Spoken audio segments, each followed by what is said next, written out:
tonight's message is on brake failure.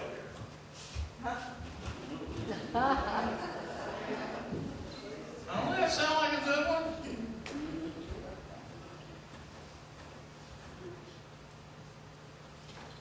Well, it talks about self-control and preservation.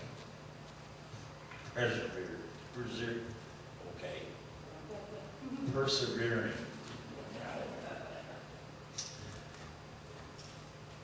The lack of self-control is sort of like unhooking the brakes on your car and going down the road with no brakes. I mean, think about it. Who would unhook their brakes and go out here and drive down the road? I mean, I wouldn't. I've driven the truck a couple of times that I wasn't sure it had as much woe as I wanted it to have, but no brakes, no. But yet, we'll get out here with our self-control just totally blown away. No self-control, and we go through life. I've seen people that fly off at the littlest things. Or I have a real bad weakness of getting by that peach green tea that they have at Brisk came out with. You know, it's just a weakness for it. And somebody else has a weakness for trying to get by the coconut cream pie. Oh, I got that one too. But the self-control lets you pick up one piece instead of two. Now, over in the book of Romans, chapter 6, verse 12, it says that we shouldn't let sin take control of our body. And when we lose self-control, that's what's happening. Sin's taking over our body. It causes us to blurt things out or do things without even giving a thought one to what it might sound like.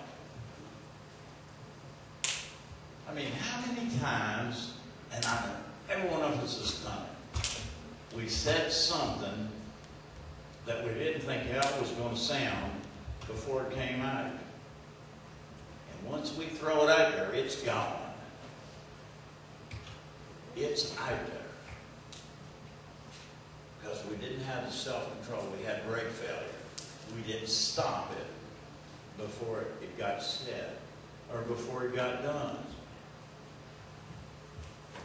Before we slapped the kid across the room to the next time zone and said, I told you to stay out of that.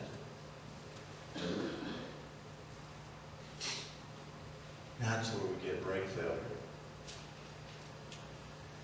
In Romans 6, verses 12 to 16, it talks about self-control and it sums it up.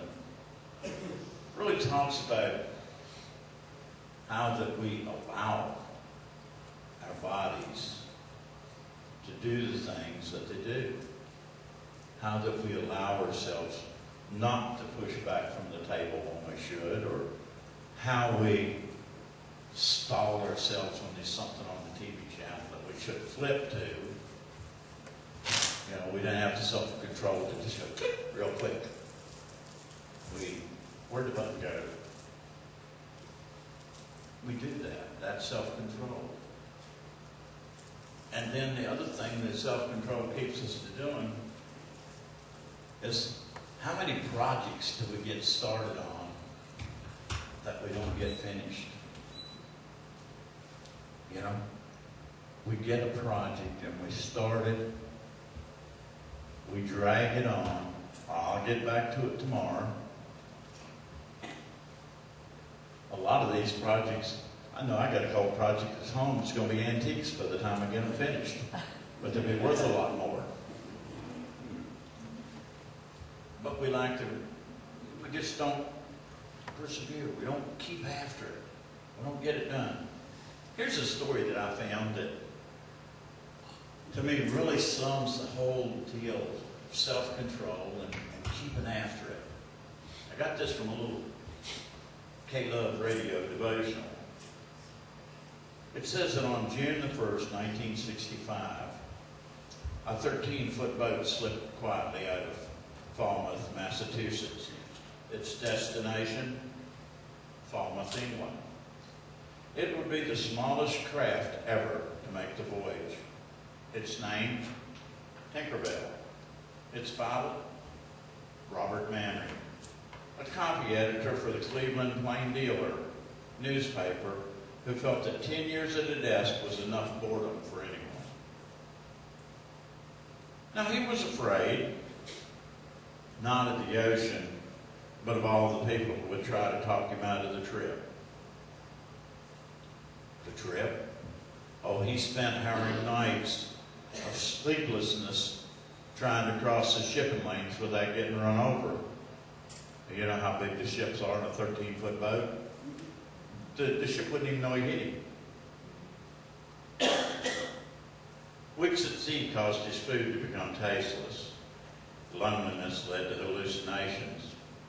His rudder, that's a little thing he steered the boat with, it broke 3 times. The storm swept him overboard. And it had not been for the rope that he had tied around his waist, he'd never been able to pull him back to the boat. Finally, after 78 days alone at sea, he sailed into Falmouth, England. During those nights at the tiller, he fantasized about what it would be once that he arrived. He expected simply to check into a hotel, eat dinner alone, and the next morning see if perhaps the Associated Press might be interested in his story. What a surprise.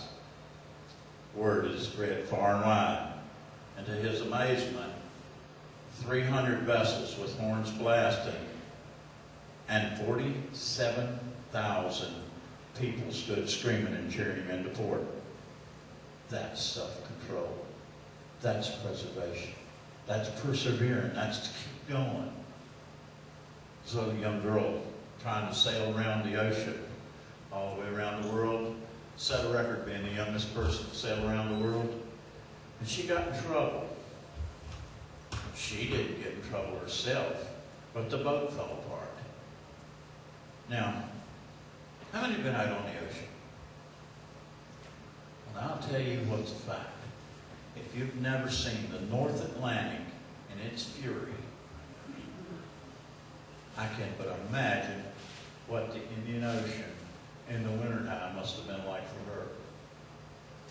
I've been on an 82-foot patrol boat in Vietnam when the waves, now this boat has got to be, we're good, sitting in the, where you steer, in the driver's seat. You're probably 15 feet above the water. I had a windshield knocked that in my lap. That's how heavy the waves were one day.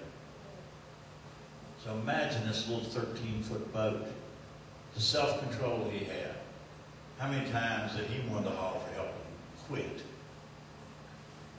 The girl that was sailing around the ocean by herself.